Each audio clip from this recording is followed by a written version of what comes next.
لیکن ہر صحابی کی اپنی شان ہے. صداقت میں ابو بکر نرالا، عدالت میں فاروق نرالا، شجاعت میں علی نرالے، سخاوت میں عثمان نرالا، سیاست میں معاویہ نرالا، کتابت میں زید یہ نرالا، امانت میں ابو عبیدہ یہ نرالا. میں مانتا ہوں لیکن ایک بات میں عبداللہ بن مسعود نرالا ہے. خدا کی قسم 1,24,000 صحابہ میں سے عبداللہ بن مسعود وہ طرح صحابی ہے جس کا نام لے کے پیغمبر نے کہا ما حدثکم ابن مسعود فصدقوہ. جو حدیث عبداللہ بن مسعود بیان کرے سچا ضرور مان لینا. نعرہ تکبیر، تاجدار ختم نبوت، عظمت صحابہ. عبداللہ بن مسعود عام صحابی نہیں ہے. میں نے اس لیے حدیث کے لیے انتخاب کیا عبداللہ بن مسعود کا. میرے دوستو عبداللہ بن مسعود وہ صحابی ہیں. اٹھا بخاری کو اللہ کے پیغمبر نے فرمایا استقر القرآن من اربعۃ، اگر قرآن پڑھنا ہو میرے 4 صحابہ سے پڑھو. اور پہلے نام پیغمبر نے عبداللہ بن مسعود کا لیا. یہ شرح پیغمبر قرآن کی غلط کرتا تھا.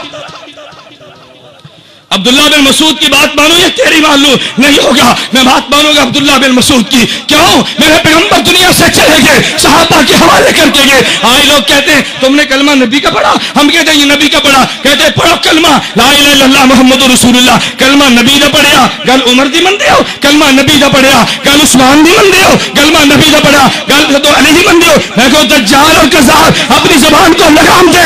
ہم نے کلمہ نبی کا پڑھا. نبی نے فرمایا میں دنیا سے جا رہا ہوں صحابہ چھوڑ کے جاتا ہوں. میں دنیا سے جاتا ہوں ابو بکر کو چھوڑ کے جاتا ہوں. میں دنیا سے جاتا ہوں عمر کو چھوڑ دیا. میں دنیا میں نہیں ہوگا ابو بکر کے پاس آنا، ابو بکر نہیں ہوگا عمر کے پاس آنا، عمر نہیں ہوگا عثمان کے پاس آؤ، عثمان نہیں ہوگا علی کے پاس لاؤ. یہ نہیں ہوگے تو میرے صحابہ میں سے جس کے پاس بھی جاؤ گے جہاں وہ جائے گا وہاں تم جاؤ.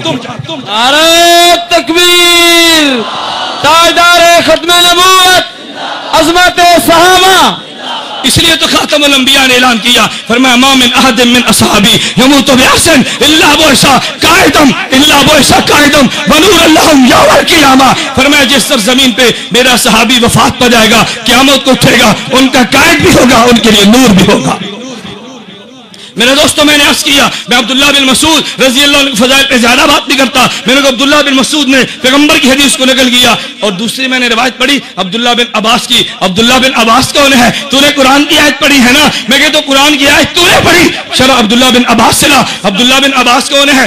عبداللہ بن عباس کی خالہ حضرت میمونہ پیغمبر کے حرم میں تھی. عبداللہ بن مسعود عبداللہ بن عباس رات کو گئے پیغمبر کے گھر میں تھے. رات کو اٹھے حضور استنجا کے لیے گئے، وضو کے لیے گئے. عبداللہ بن عباس آئے لوٹا بھر کے حضور کو پیش کیا. فرمایا پانی کس نے بھرا ہے؟ عبداللہ بن عباس نے کہا جی میں نے بھرا. نبی خوش ہوئے کہ یا اللہ اللہم علمہ التعویل، اے اللہ میرے اس ابن عباس کو، اے اللہ میرے اس بھتیجے کو، میرے چچے کے بیٹے کو. کئی رشتے تھے نا خالہ کا، ادھر خالہ کی وجہ سے ان کے بھانجے بھی تھے، حضرت عباس کی وجہ سے پیغمبر کے چچے کے بیٹے بھی تھے، امت کی وجہ سے پیغمبر کے صحابی بھی تھے. حضور نے دعا مانگی اللہم علمہ التعویل، اے اللہ میرے ابن عباس کو قرآن کی تفسیر کا علم دے. تفسیر تیری نہیں مانتا ابن عباس کی مانتا ہوں. میرا جرم تو یہ نا کہ تیری بات نہیں مانتا، میں صحابہ کی بات مانتا ہوں نا. میرے دوست بات کو سمجھو. عبداللہ بن عباس نے فرمایا اللہ کے نبی کا ارشاد نکل گیا. یہ دونوں روایتیں ترمذی میں موجود ہیں. اور حضرت عبداللہ بن عباس یہی میں نے ان من الشعر الحکمہ یہ روایت اٹھا کے دیکھو ترمذی میں موجود ہے. عبداللہ بن عباس فرماتے ہیں اللہ کے پیغمبر نے اعلان کیا. عبداللہ بن مسعود فرماتے ہیں اللہ کے نبی نے اعلان کیا ان من الشعر الحکمہ. فرمایا شعر میں اتنی حکمتیں ہوتی ہیں، شعر میں دنائیاں اللہ نے رکھی ہیں، شعر میں اللہ نے حکمتیں رکھی، رب نے دنائیاں رکھی. کبھی کبھی انسان نثر میں وہ بات نہیں کہہ سکتا جو شعر میں کہتا ہے. جب پیغمبر گارنٹی دے تو کون ہوتا ہے روکنے والا؟ پھر صرف یہ نہیں اللہ کے پیغمبر نے اپنی زبان سے اعلان کیا. میں نے چند دن قبل مامو کانجر میں ایک بیان کیا، بیان کر کے بننے بات آ گیا. بعض لوگ بعد میں پہنچے کہتے جی مولانا کو لاؤ ہم نے مولانا سے مناظرہ کرنے. میں نے کہا شوق پورا کر لو لیکن مناظرے کا طرز وہ ہوگا جو میرے پیغمبر نے دیا ہے. میں تیرے طرز کو قبول نہیں کرتا. کہتے وہ کون سا؟ میں نے کہا میرے پیغمبر نے طرز کیا دیا. ایک قبیلہ تھا عرب کا اللہ کے نبی کے پاس ہے کہا ہم نے مناظرہ کرنے. فرمایا کرو بھائی تم مناظرے کا شوق پورا کر لو، ہم مناظرہ کرنا چاہتے ہیں. فرمایا مناظرہ کون کرے گا؟ انہوں نے کہا یہ ہمارا شاعر کرے گا. فرمایا تم شاعر کے لاؤ. حضور نے فرمایا حسان کھڑے ہو جاؤ ان کا مقابلہ کرو. عرب کا شاعر آیا پیغمبر نے شاعر پیش کیا. انہوں نے کہا ہمارا خطیب مقابلہ کرے گا. فرمایا لاؤ. حضور نے فرمایا حسان تم کھڑے ہو کے خطابت کے جوہر دکھاؤ. حضور کا شاعر حسان شاعری میں جیتا، حضور کا خطیب حضرت ثابت یہ خطابت میں جیتا. دلائل کی باری ہے. نبی نے فرمایا میں دلائل دوں گا. میرے دوستو میں نے ان سے کہا میں کہتا ہوں اگر تمہارا دکاندار ہے آئے گا میں دکاندار لاؤں گا، تمہارا پروفیسر آئے گا پروفیسر لاؤں گا، مناظر تم لو میں خود آؤں گا، مناظر تم لو میں خود آؤں گا۔ میں نے کہا میں نے پیغمبر کی حدیث بیان کی، جھٹلاؤ میری روایت کو، انکار کر دو نا۔ سامنے شاعر آیا تو نبی نے کس کو پیش کیا؟ شاعری غلط جو تھی پھر نبی نے پیش کیوں کیا؟ شاعری تو غلط ہے نا، نبی نے کیوں پیش کیا؟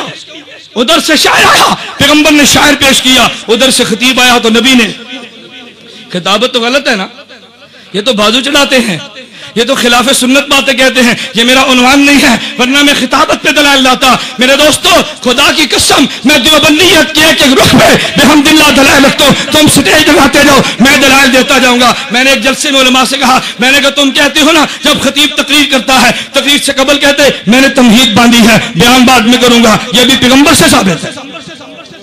میں نے کہا میں دلیل دیتا ہوں یہ پیغمبر سے ثابت ہے۔ تم کہو گے کہاں پہ؟ نبی نے سب سے پہلے خطبہ کہاں پہ دیا؟ کوہ صفا پہ۔ کوہ صفا پہ توحید بھی صاف تھی اور کوہ بھی صاف تھا۔ اللہ نے انتخاب کس کا کیا؟ خالص توحید کے لیے کوہ صفا کا انتخاب کیا۔ حضور نے کیا فرمایا اپنی قوم سے؟ فرمایا میری قوم لبثت فیکم عمرا، میں نے زندگی کی ایک مدت تمہارے اندر گزار دی، حل وجدتمونی صادقا ام کاذبا، تم نے مجھے کیسے پایا؟ مکہ کے قریشی نے کہا وجدنا کا غیر امر جربنا کا غیر امرا، ہم نے کئی بار تیرا تجربہ کیا، ما وجدنا فیک الا صدقا، ہم نے تجھ میں صداقت ہی صداقت پائی۔ حضور نے فرمایا اچھا مجھے سچا مانتی ہو؟ قولو لا الہ الا اللہ تفلحوا۔ میں نے کہا علماء میں آپ سے کہتا ہوں یہ پیغمبر نے قولو سے خطاب شروع کیا، پہلے ساری تمہید باندھی تھی، پہلے ساری کیا باندھی تھی؟ پہلے حضور نے کیا باندھی؟ لبثت فیکم عمرا حل وجدتمونی صادقا ام کاذبا، انہوں نے کہا جربنا کا غیر امرا ما وجدنا فیک الا صدقا۔ تمہید کسے کہتے ہیں؟ تمہید المقدمات کا نام ہے، سامع المقدمات کو مان اگلی تقریر تسلیم کر لیتا ہے۔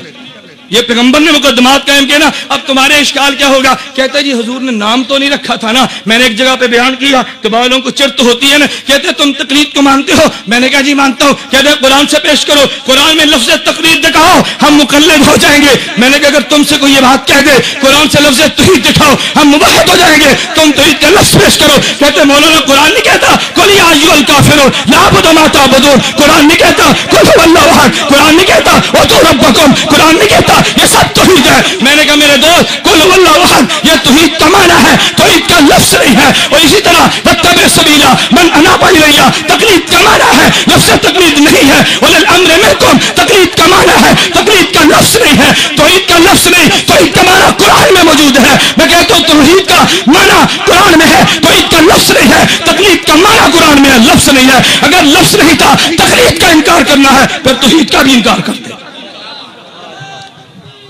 پھر انکار کرتے، پھر ساری باتوں کا انکار کرتے۔ نہیں میرے دوستو میرا عنوان نہیں